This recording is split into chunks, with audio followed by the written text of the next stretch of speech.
रबीउल अव्वल की 12 तारीख आती है। हमारे बहुत सारे मुसलमान भाई 12 रबीउल अव्वल की तारीख को नबी अकरम की पैदाइश का जश्न मनाते हैं। पहले ये जश्न छोटे मोटे पैमाने पर मनाया जाता था, अब हर साल उसके अंदर बढ़ोतरी हो रही है। अब तो ऐसे वीडियो भी आने लगे कि अल्लाह के नबी के नाम पर बड़े बड़े केक भी काटे जा रहे हैं।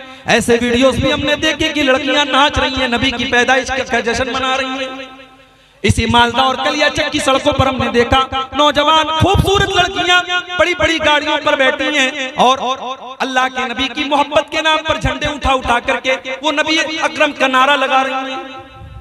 हो लोगों, जिस नबी ने अपनी उम्मत की बेटियों को पर्दे में रहने का हुक्म दिया, जिस नबी ने अपनी उम्मत की औरतों को ये हुक्म दिया कि जब भी तुम घर से निकलो तो पर्दे में निकलो, तुम्हारे जिस्म का कोई हिस्सा किसी गैर मर्द के सामने जाहिर न हो।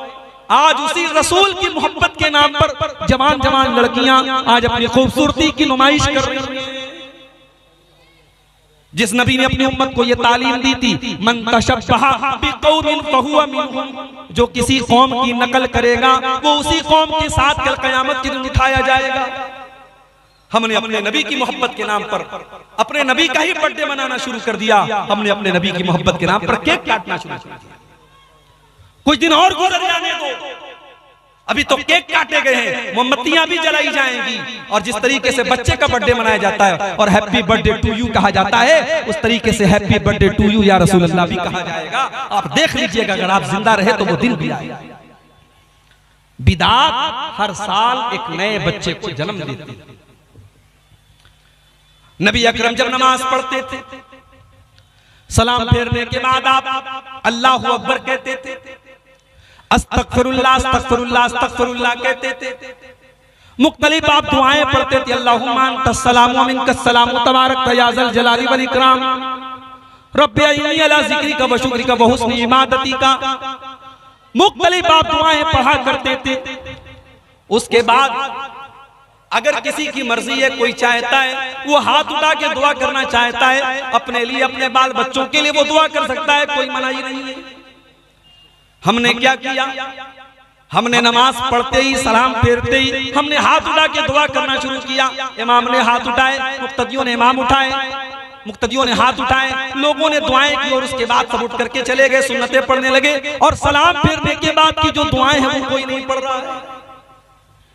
एक बिदअत आती है, 10 सुन्नतों को लेके चली जाती है। मेरे मुहर्रम का महीना आया, 10 मुहर्रम की तारीख को अल्लाह के नबी की नमाज से हजरत हुसैन की शहादत हुई। बड़े दर्दनाक तरीके से करबला में शहीद किया गया। उस शहादत को याद करने के लिए हजरत हुसैन के कब्र की शबी बनाई गई, जिसको ताजिया का नाम दिया गया। मुसलमान नौजवान ताजिए निकाल करके या हुसैन का नारा लगा रहा है। ओ मुसलमानों, तुम्हें हुसैन की शहादत का गम है। उसी मुहर्रम की 1 तारीख को हजरत उमर फारूक फजर की नमाज पढ़ा रहे हैं और अबू लुलू ने हमला करके उनको शहीद कर डाला। तुमने 1 मुहर्रम को हजरत उमर के नाम का तो कोई ताजिया नहीं निकाला। उसी मुहर्रम के पहले 17 ज़िलहिज्जा की तारीख को उस्मान गनी को उनके घर में बड़ी बेदर्दी से शहीद कर दिया गया। तुमने उस्मान गनी के नाम का तो कोई ताजिया नहीं निकाला, कोई अलम नहीं निकाला, कोई जुलूस नहीं निकाला। इस्लाम इन बिदात का नाम नहीं है मेरे भाई। अगर आप शहादतों का गम बनाएंगे तो साल की कोई तारीख ऐसी नहीं है जिस तारीख में किसी न किसी बड़ी शख्सियत की शहादत न हो। इस्लाम शहीदों के खून से इस्लाम की तारीख रंगीन है। अगर आप शहादतों का गम बनाएंगे और लोगों की पैदाइश की खुशी मनाएंगे तो साल की कोई तारीख बाकी नहीं। इस्लाम बड़ा ही सिंपल दीन है मेरे भाई, इसको सिंपल ही रहने दो। इसमें बिदात मत निकालो, इसमें कोई नए नए काम मत निकालो। इंतकाल हो गया किसी इंसान का, तीसरे दिन आपने बिरयानी बनवा दी, आपने लंबा चौड़ा खाने का इंतजाम किया, पूरे खानदान के लोग आकर के दावत उड़ा रहे हैं। मेरे नाना का इंतकाल, मेरे नाना के घर में भी ये बिदात और खुराफात अंजाम दी जाती है। मैं समझाता हूँ, नसीहत करता हूँ, लेकिन बहरहाल है माहौल है। जब तक अल्लाह हिदायत न दे इंसान के बस की बात नहीं। नाना का इंतकाल हुआ, आज इंतकाल हुआ है, अगले दिन रात में बिरयानी बनाने की तैयारी चल रही है, मसाला पीसा जा रहा है, प्याज काटी जा रही है। मेरे मामू लोग बैठे थे, मैंने कहा कि आपको कुछ समझ में आ रहा है? कल आपके बाप का जनाजा निकला था और आज आप बैठ करके दावत का इंतजाम कर रहे हैं। तो मेरे मामू की आंखों से आंसू आ गए, कहा कि बात आपकी बिल्कुल सही है, हमें भी ये चीज गलत लग रही है, मगर हम नहीं करेंगे तो समाज को क्या मुनाफा? अगर हम नहीं करेंगे तो कल समाज ये कहेगा कि इनके बाप का इंतकाल हो गया, इन्होंने अपने बाप का तीजा नहीं किया, इन्होंने अपने बाप का 40वां नहीं किया, इन्होंने अपने बाप की बरसी नहीं की। इस गम ने हमको मारा कि लोग क्या कहें। मेरे भाइयों, लोगों की परवाह मत करो, परवाह करना है तो अल्लाह और उसके रसूल की परवाह करो। हिसाब व किताब हमें अल्लाह की बारगाह में देना है। लोगों का क्या है, आप मरेंगे, लोग मिट्टी दे करके हाथ झाड़ के चले जाएंगे, लोग कब्र में आपके काम नहीं आएंगे, लोग आखिरत में आपके काम नहीं आएंगे। लोगों का क्या है मेरे भाई? इतना बड़ा जलजला आया तुर्की और सीरिया के अंदर, आराम से लोग होटलों में बैठ के खाना खा रहे हैं, बच्चों के साथ खेल रहे हैं, अचानक जलजला आता है। न बीवी को शौहर की फिक्र है, न बच्चों को बाप की फिक्र है, न बाप को बेटे की फिक्र है, सब भाग रहे हैं और अपनी जान बचाने के लिए सब बेताब पड़े हैं। एक छोटे मोटे जलजले में हमने कयामत का नक्शा देखा है। सोचो मेरे प्यारे साथियों, जब कयामत के दिन का जलजला आएगा तो क्या आएगा? यौम यफिरुल मर्उ मिन अखीहि व उम्मिहि व अबीहि व साहिबतिहि व बनीहि लिकुल्लि इम्रिइन मिनहुम यौमइज़िन शानुन युगनी। कयामत के दिन इंसान अपनी माँ को देख करके भागेगा, अपने बाप को देख करके भागेगा, अपनी बीवी को देख करके भागेगा, अपने बच्चों को देख करके भागेगा। वहां कोई किसी का पुरसान हाल नहीं होगा। जब वहां कोई किसी के काम नहीं आएगा तो दुनिया में दूसरों की खुशी के लिए हम अल्लाह की शरीयत का खिलवाड़ न बनाए। मेरे प्यारे साथियों, बाप दादा ने क्या किया, समाज में क्या हो रहा है, माहौल में क्या चल रहा है, आप इसकी परवाह मत कीजिए, आप कुरान और हदीस पर अमल कीजिए। आज हमारे यहाँ की शादियों का हालात देख लीजिए। हमारे बहुत सारे नौजवान हर जलसे में तकरीर सुनने जा रहे हैं, अब्दुल गफ्फार साहब से बड़ी मोहब्बत करते हैं, हमारे साथ सेल्फी लेने के लिए तैयार हैं।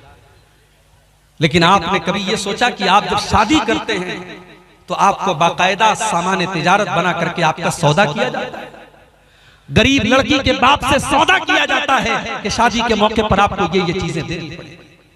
अगर आपके दिल में जर्रा बराबर गैरत है मेरे नौजवानों, अगर इस जलसे में 500 नौजवान भी बैठे हैं, अगर 500 नौजवान ये दिल में इरादा कर लें कि हम अपनी शादी में जहेज नहीं लेंगे, हम अपनी होने वाले ससुर के ऊपर कोई बोझ नहीं डालेंगे, तो 500 फैमिलीज से आप इस बोझ को खत्म कर देंगे। 500 गरीब बेटियों के बाप सुकून की सांस लेंगे अगर सिर्फ 500 नौजवान इस जलसे में ये तय कर लें कि हम जहेज नहीं देंगे। हमारे यहाँ बिरादरी चलती है, कोई शेख है, कोई अंसारी है, कोई शेरशाबादी है, कोई कुछ है, कोई कुछ है, मगर इन खुराफात की कोई बिरादरी नहीं। शेख भी जहेज ले रहा है, अंसारी भी ले रहा है, शेरशाबादी भी ले रहा है, अहले हदीस भी ले रहा है, देवबंदी मसलक का भी ले रहा है। जहेज की और इन रस्मों की कोई बिरादरी नहीं है मेरे भाई। अल्लाह के वास्ते आप इस बुराई को खत्म करो मेरे भाई। आज हालात ये हो गए, पहले महीने में एक खबर आती थी कि कोई मुसलमान लड़की गैर मुस्लिम के साथ फरार हो गई, मुर्तद हो गई। पहले महीने में, साल में एक खबर आती थी। अब रोजाना व्हाट्सएप पर खबरें आती हैं। नेहा अंसारी ने शादी कर ली रोहित के साथ, शबाना शेख ने शादी कर ली संजय के साथ। लड़की मुसलमान है, फेसबुक पर गैर मुस्लिम लड़के से दोस्ती कर रही है, उसको आई लव यू बोल रही है, उससे मोहब्बत का इजहार कर रही है, उसके साथ फोटो खींच करके उसके साथ अपने इश्क और मोहब्बत का चर्चा कर रही है, और फिर एक दिन उसके साथ भाग जाती है और उसके मजहब में दाखिल हो जाती है। यानी इसका मतलब यह हुआ कि हम अपनी बेटियों को इस काबिल भी नहीं बना सके कि उन्हें रब की तौहीद की अहमियत समझा पाते, उन्हें इस्लाम की अहमियत समझा पाते, उन्हें ईमान की कद्र व कीमत समझा पाते। ये ईमान दुनिया की सबसे कीमती चीज है मेरे भाई। ये ईमान वो चीज है जिसकी हिफाजत करने के लिए अगर जान देनी पड़े तो जान दे दी जाए, अगर माल कुर्बान करना पड़े माल कुर्बान कर दिया जाए, अगर बाल बच्चों को कुर्बान करना पड़े बाल बच्चों को कुर्बान कर दिया जाए। ये ईमान तो वो दौलत है जब सुमैया रजी अल्लाह ताला अन्हा को जालिम अबू जहल ने जब उनके हाथ पैर को बांध दिया और जवान बेटे को उनके सामने बांध दिया, उनके शौहर यासिर को उनके सामने बांध दिया और सुमैया को ऑफर किया, ऐ सुमैया अगर तू इस्लाम को छोड़ दे, तू ला इलाहा इल्लल्लाह को छोड़ दे, ऐ सुमैया तुझे टॉर्चर करना, तुझे तकलीफ देना छोड़ दे। मगर सुमैया को इस दौलत की कीमत पता थी, सुमैया को ईमान की अहमियत पता थी। सुमैया के चेहरे पर मुस्कुराहट आती, अबू जहल इस दिल में ईमान दाखिल हो चुका है, अब ईमान निकलने वाला है। अबू जहल ने सुमैया रज़ी अल्लाह ताला अन्हा के कपड़े उतार दिए, मादरजात बरहना कर दिया, सर से पैर तक नंगा कर दिया, जवान बेटे के सामने मां को नंगा कर दिया। सोचो मेरे भाइयों, एक मां के लिए कितनी बड़ी अज़ियत की बात है। ऐ सुमैया मैं तेरी अजमत पर कुर्बान जाऊं, तेरे ईमान पर कुर्बान जाऊं, तेरी इस्तिकामत पर कुर्बान जाऊं। सुमैया ने इस अज़ियत को बर्दाश्त कर लिया, मगर ईमान से कॉम्प्रोमाइज नहीं किया, तौहीद से समझौता नहीं किया। फिर जालिम अबू जहल ने बड़ी बेदर्दी के साथ उनकी शर्मगाह पर हमला करके उनको बड़ी बेदर्दी से शहीद कर दिया। सुमैया ने शहादत दे दी, अपनी जान दे दी, मगर अपनी तौहीद से समझौता नहीं किया। ईमान तो वो चीज है मेरे भाइयों, मेरी माओ बहनों, जिसको बचाने के लिए सुमैया शहीद हो गई, और आज आपकी जवान बेटियां इस ईमान का सौदा कर रही हैं और इश्क और मोहब्बत के नाम पर गैरों के साथ इस्लाम को छोड़ करके जा रही हैं। बड़ी प्लानिंग के साथ ये काम हो रहा है और हम और आप जहेज लेके लेने देने में मगन बने हुए हैं, हम और आप अपने फजूल के रस्म रिवाज में मगन बने हुए हैं। हमने अपनी बेटियों को कॉलेजों में पढ़ाया, यूनिवर्सिटीज में पढ़ाया, हमने आला तालीम अपनी बेटियों को दिलाई, मगर अपनी बेटियों को इस काबिल हम नहीं बना सके कि उनको तौहीद की अहमियत बताते, उनको ईमान की कदर और कीमत बताते। दीनी तालीम के नाम पर हमारे यहाँ क्या है, हमने बहुत बड़ा तीर मार लिया। हाफिज जी से कहा, हाफिज जी मेरी बिटिया को कुरान पढ़ा दीजिए। हाफिज जी घर में आए, रट्टू तोते की तरह उन्होंने कुरान का नाजरा हमारी बिटिया को पढ़ा दिया। माफ कीजिएगा, नाजरा कुरान पढ़ने का नाम दीनी तालीम नहीं है। नाजरा कुरान पढ़ करके आपकी बेटी को यह नहीं पता चलेगा कि पर्दा किस चीज का। आपकी बेटी जब तक कुरान की उस आयत का मतलब नहीं समझेगी, जिस आयत में आपकी बेटी को पर्दे का मतलब बताया गया है और आपकी बेटी से यह कहा गया है, या अय्युहन नबी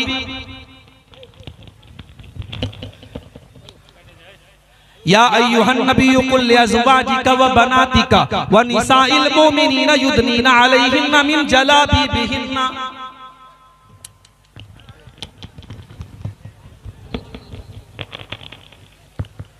ऐ नबी अपनी बेटियों से कह दीजिए, अपनी बीवियों से कह दीजिए और तमाम मुसलमान औरतों से कह दीजिए, जब वो अपने घर से निकला करें तो अपने ऊपर चादर डाल लें, अपने ऊपर नकाब डाल लें, अपने ऊपर बुर्का डाल लें। ज़ालिका अदना अन युरफ़ना फला युज़ैन, ये पर्दा उनकी पहचान बन जाएगा। हमारे यहाँ तो पर्दा करने वालियां भी कोरोना के बाद मास्क लगाने वाले, अब नकाब नहीं चलता, अब मास्क चलता है। हरे कलर का फ्रॉक है तो हरे कलर का मास्क लग गया, गुलाबी कलर का कपड़ा है तो गुलाबी कलर का मास्क लग गया। माफ कीजिए, मास्क नकाब की जगह नहीं ले सकता है। नकाब को भी हमने डिजाइनदार बना दिया। अब माशाअल्लाह नकाब इतना खूबसूरत हो गया कि शायद बगैर नकाब पर उतनी तवज्जो और नजर न जाए जितनी नकाब के ऊपर जाती है। मेरे भाइयों, हमने अपनी बेटियों को जब कुरान का मतलब ही नहीं पढ़ाया और उनको दीनी तालीम ही नहीं दी, तो हमारी बेटियां अगर आज गैरों के साथ फरार हो रही है तो हमें बहुत हैरत है। हमने अपनी लड़कियों को इजाजत दी वो बाजार जाएं, हमने बाजार के रास्ते उनके लिए खोल दिए, हमने कॉलेजों के रास्ते उनके लिए खोल दिए, हमने यूनिवर्सिटीज के रास्ते उनके लिए खोल दिए और हमने मस्जिदों के रास्ते उनके लिए बंद कर दिए। दुनिया की हर जगह औरत जा सकती है, मस्जिद में नहीं जा सकती। फतवा लग गया साहब, मस्जिद में जाने से फितना पैदा होगा। मेरे भाइयों, आज आप गौर करें कि आज मुस्लिम पर्सनल लॉ बोर्ड भी ये कह रहा है कि नहीं, अगर पर्दे का इंतजाम हो तो औरतों को मस्जिद में इंतजाम उनका होना चाहिए। बड़ी देर में बात आई है, मगर देर आए दुरुस्त आए। जब बीमार इंसान होता है ना, मेरे साथ एक्सीडेंट हुआ, ऐसे बजाय मुझे कोई चोट नहीं आई, मगर 2 दिन के बाद अब मेरे सीने में दर्द हो रहा है, पीठ में दर्द हो रहा है। अब मैं डॉक्टर क्या जाऊंगा, डॉक्टर मुझे पेन किलर देगा, अगर अंदरूनी कोई चोट नहीं है तो पेन किलर देगा और साथ में एंटीबायोटिक। उसूल यही है, बीमारी जितनी तगड़ी हो एंटीबायोटिक उतना तगड़ा दिया जाता है। आज एक तरफ बेपर्दगी की बीमारी है, एक तरफ बेहयाई की बीमारी है, एक तरफ फेसबुक की बीमारी है, एक तरफ इंस्टाग्राम की बीमारी है, एक तरफ व्हाट्सएप की बीमारी है। आपकी जवान बेटियों के हाथ में मोबाइल है, रात में 12 बजे वो किससे बात करती हैं आप नजर नहीं रख सकते मेरे भाई। उनके फेसबुक पर उनसे प्राइवेट में कौन कौन चैटिंग कर रहा है आप नजर नहीं रख सकते। जब बीमारियां इतनी बढ़ गई हैं तो एंटीबायोटिक का डोज भी उतना ही तगड़ा होना चाहिए। अगर आपने अपनी बेटियों की सही तरबियत नहीं की, मेरी बात लिख के रख लीजिए, आने वाले 10 और 15 सालों के बाद शायद कोई गांव ऐसा नहीं होगा, कोई खानदान ऐसा नहीं होगा जहां की कोई न कोई लड़की गैर मुस्लिम के साथ फरार होकर के मुर्तद न हुई हो। ये जंगल की आग की तरह ये चीज फैल है। अल्लाह ने कुरान में फरमाया, या अय्युहल्लज़ीना आमनू कू अनफुसकुम व अहलीकुम नारा, ऐ ईमान वालों अपने आप को और अपने परिवार को, अपनी फैमिली को, अपने बाल बच्चों को जहन्नम की आग से बचाओ। अपने दिल पर हाथ रख के बताइए, औलाद वालों, आपका बेटा अगर आग में जल रहा हो और आपको पता लग जाए तो क्या आप जलसे में बैठ करके अब्दुल गफ्फार साहब की तकरीर सुनेंगे? आप दौड़ते भागते जाएंगे। आपको मोबाइल पर कॉल आ जाए कि मेरे बेटे का एक्सीडेंट हो गया, आप हॉस्पिटल पहुंचेंगे और अगर जरूरत पड़ी तो अपना खून दे करके और अपनी जान दे करके आप अपने बच्चों को बचाएंगे। इतनी मोहब्बत करते हैं अपनी फैमिली से, अपने परिवार से, अपने बाल बच्चों से। अल्लाह तबारक व तआला उसी मोहब्बत को अपील करते हुए फरमाता है, या अय्युहल्लज़ीना आमनू कू अनफुसकुम व अहलीकुम नारा, ऐ ईमान वालों, जिस परिवार से, जिस अहलो अयाल से तुम इतनी मोहब्बत करते हो, उसको दुनिया की आग में तुम जलते हुए नहीं देखना चाहते हो। तुम्हारे बाल बच्चे, तुम्हारे बेटे और बेटियां जहन्नम की आग में कैसे जल रहे हैं और तुम कैसे गवारा कर रहे हो। अपने बच्चों को बचाओ जहन्नम की आग से।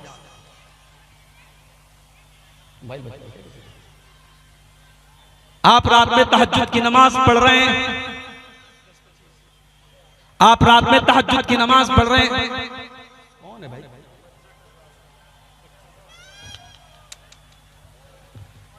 सुकून होना चाहिए प्रोग्राम। एक तो ये शुरू में ये चैनल वाले बिला वजह परेशान करते रहते हैं। आप गौर कीजिए,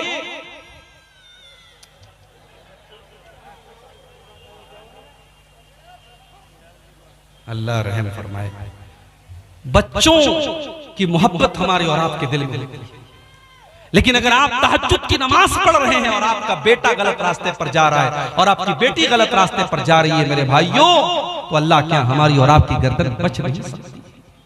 अल्लाह के नबी फरमाते, कुल्लुकुम राइन व कुल्लुकुम मसऊलुन अन रइयतिही, तुम में से हर इंसान जिम्मेदार है और उसकी जिम्मेदारी के बारे में कल कयामत के दिन सवाल किया जाएगा।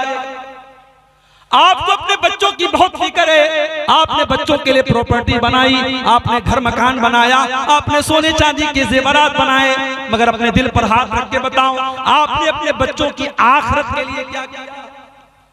आखिरत के लिए आपने क्या किया? दुनिया में तो चलो आपने अपने बच्चों का इंतजाम कर दिया, मगर आपको अपने बच्चों की आखिरत में कितनी फिक्र है? कभी आपने इस पर गौर किया? आज कितने मुसलमान हैं, बच्चा बीमार हो गया, माँ उसकी मालिश कर रही है, मालिश करने के बाद काजल का टीका लगा रही है। आप क्या लगाते नहीं लगाते?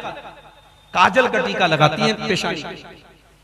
औरतों से पूछो क्यों लगाती हो, कहती है नजर नहीं लगती। किसने बताया भैया? कुरान में लिखा है, नबी ने फरमाया, सहाबा ने किया नहीं। टोटका है हिंदुस्तान के माहौल में राइज हो गया, बच्चे को नजर का टीका लगाया जा रहा है। घर में नजर न लगे, गैर मुस्लिमों के यहाँ नींबू और मिर्चे लटकाए जाते हैं, मुसलमानों के घरों में भी मिर्ची और नींबू लटकाए जाते हैं। बच्चा बीमार हुआ, आपने उसके पेट में तावीज बांध दिया, उसके गले में तावीज बांध दिया। मेरे भाइयों, क्या आपने नबी की वो हदीस नहीं सुनी, मन अल्लक़ तमीमतन फ़क़द अशरक, जिसने तावीज लटकाया उसने शिर्क। अल्लाह के प्यारे नबी अपने नवासे हसन और हुसैन को पढ़ करके दम करते हैं, उईज़ुकुमा बिकलिमातिल्लाहि ताम्मा मिन कुल्लि शैतानिन व हाम्मा व मिन कुल्लि ऐनिन लाम्मा। आपने दुआ याद नहीं की, आपको दुआ पढ़ना नहीं आता तो आपने शॉर्टकट तलाश किया, आपने मौलवी साहब से कहा तावीज बना के दे दीजिए। मौलवी साहब ने तावीज बना के भी दे दिया। मेरे भाइयों, इन बिदात और खुराफात से अपनी फैमिली को बचाओ, शिर्क से बचाओ अपने बच्चों को। हजरत याकूब अलैहिस्सलाम को देखो, उनके 12 बच्चे हैं। याकूब अलैहिस्सलाम का इंतकाल होने वाला है आखिरी टाइम में। 12 बच्चे उनके बिस्तर को लपेटे, बिस्तर को घेरे हुए हैं। हजरत याकूब अलैहिस्सलाम अपने बच्चों से कहते हैं, अम कुंतुम शुहदा इज़ हज़र याकूब अल मौत इज़ क़ाल लिबनीहि मा ताबुदून मिन बादी। हजरत याकूब अपने बच्चों से कहते हैं, किसकी इबादत करोगे? कालू नाबुदु इलाहका व इलाह आबाइका। बच्चे कहते हैं, अब्बा जान, हम आपके और अपने बाप दादा के माबूद की इबादत करेंगे, अल्लाह की इबादत करेंगे। याकूब अलैहिस्सलाम को अपने इंतकाल के टाइम बच्चों की तौहीद की फिक्र है। मेरे प्यारे साथियों, अपने बच्चों के अकीदे की फिक्र कीजिए। और जाते जाते मैं चाहता हूं कि थोड़ा सा आप, चूंकि मैं मजबूरी की वजह से मुझे पहले नंबर दिया गया है, जलसे वालों को इस बात का भी डर है कि कहीं जो चंदे का एक उम्मीद, प्रोग्राम के जरिए एक उम्मीद है चंदे की, कहीं वो चंदा कम ना हो जाए। मैं बड़े अदब से आपसे गुजारिश करता हूं, मेरी तकरीर का आखिरी पॉइंट चल रहा है, 5-10 मिनट आप आइए और इस कब्रिस्तान के रास्ते के लिए, जाहिर है कब्रिस्तान हमारी बड़ी बुनियादी जरूरत है। ये सदक़े जारिया होगा अगर आपने 100 रुपया, 1000 रुपया, 10,000 रुपया, जो भी आपकी ताकत है, आपने अगर कब्रिस्तान में ताउन किया तो जब तक ये कब्रिस्तान का रास्ता रहेगा तब तक आपको और जिसकी तरफ से आपने सदका दिया होगा उसको उसका सवाब मिलता रहेगा। मैं आपसे गुजारिश करूंगा कि आप इस कार्य खैर में हिस्सा लेते चले जाएं और ताउन करते चले जाएं। मुझे इस बात का भी हुक्म मिला है कि थोड़ा बहुत आपका ताउन भी जो है मैं कबूल करूं। मेरे भाइयों, आज हमें और आपको इस कार्य खैर में, इस तरीके की चीजों में भी अपने आप को और अपने घर वालों को हिस्सा दिलवाना चाहिए। नबी अकरम ने औरतों से फरमाया था, तसद्दक़ना, तुम सदका खैरात किया करो, फ़इन्नी उरीतुकुन्ना अक्सर अहलिन नार, मैंने तुमको जहन्नम की आग में बहुत ज्यादा जलते हुए देखा। मैं अपनी माओ बहनों से गुजारिश करूंगा कि आप बढ़ चढ़ करके इस कार्य खैर में हिस्सा लें, अपने जेवरात उतार करके आप दें। नबी के दौर में हमने सहाबा की, सहाबियात के वाक़यात हमने हदीस की किताबों में पढ़े हैं कि अल्लाह के नबी ने चंदे की अपील की, औरतों ने अपनी कान की बालियां, अपने गले के हार उतार करके दे दिए। आज वो मिसाल, आज इस सरजमीन चिलमारी पर भी आपको कायम करना है, चिलमारा पर भी कायम करना है। आपको इस कब्रिस्तान के लिए आपको सदका जारिया के तौर पर अपना जो ताउन है, जो दान है, वो आपको देना है। मेरे भाइयों, वक्त बहुत नाजुक है, वक्त बहुत नाजुक है और दीन और ईमान को बर्बाद करने के लिए बहुत सारे फितने इस वक्त जो है सामने आ रहे हैं। हमें और आपको, अपने आप को और अपने घर वालों को इन फितनों से बचाने की जरूरत है। और उसके लिए बड़ी जरूरी चीज ये है कि आप अपने बच्चों को दीन की तालीम दिलाएं। मैं ये नहीं कहता कि आप सारे बच्चों को आलिम बना दीजिए, सारी बच्चियों को आलिमा बना दीजिए, मगर कम से कम अपनी औलाद को आप दीन की इतनी तालीम दे दीजिए कि जो दीन की मोटी मोटी बात है, जो बेसिक नॉलेज है, आपका बेटा, आपकी बेटी उस दीनी इल्म आप उसके अंदर मौजूद हो। आपका बेटा, देखिए अब ये चंदे का भी मामला शुरू हो रहा है, 5-10 मिनट का वक्त है, आप जल्दी जल्दी आइए। मैं सफर की हालत में हूँ, आपके हक में इंशाअल्लाह मैं दुआ करूंगा और हमारे बुजुर्ग उलमा भी बैठे हैं, वो सब भी आपके हक में दुआ करेंगे। अल्लाह ताला ये 4000 रुपया किसी भाई ने दिया है, अल्लाह इस चंदे को कबूल फरमाए।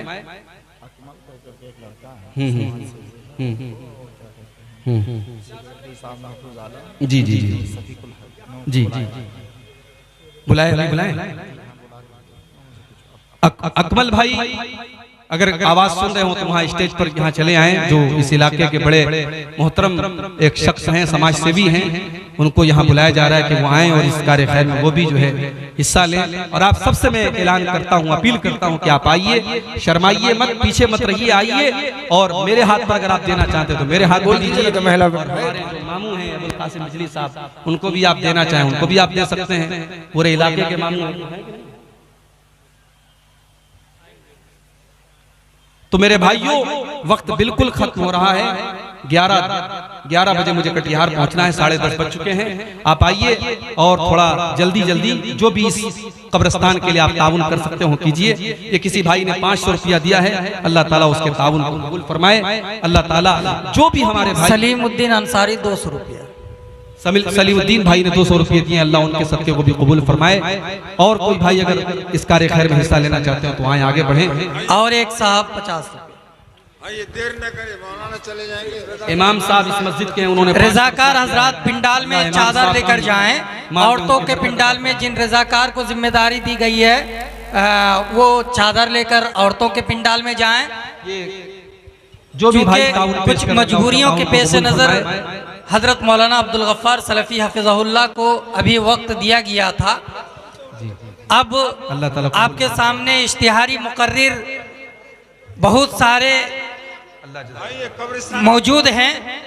कब्रिस्तान आपको बनाना है, आपको हजरत अली साहब जो उत्तर दिनाजपुर से तशरीफ लाए हैं, इसी तरीके से अब्दुर्रहमान नजमी साहब, देखिए मौलाना अबुल कासिम बिजली साहब। मैं तो चला जाऊंगा,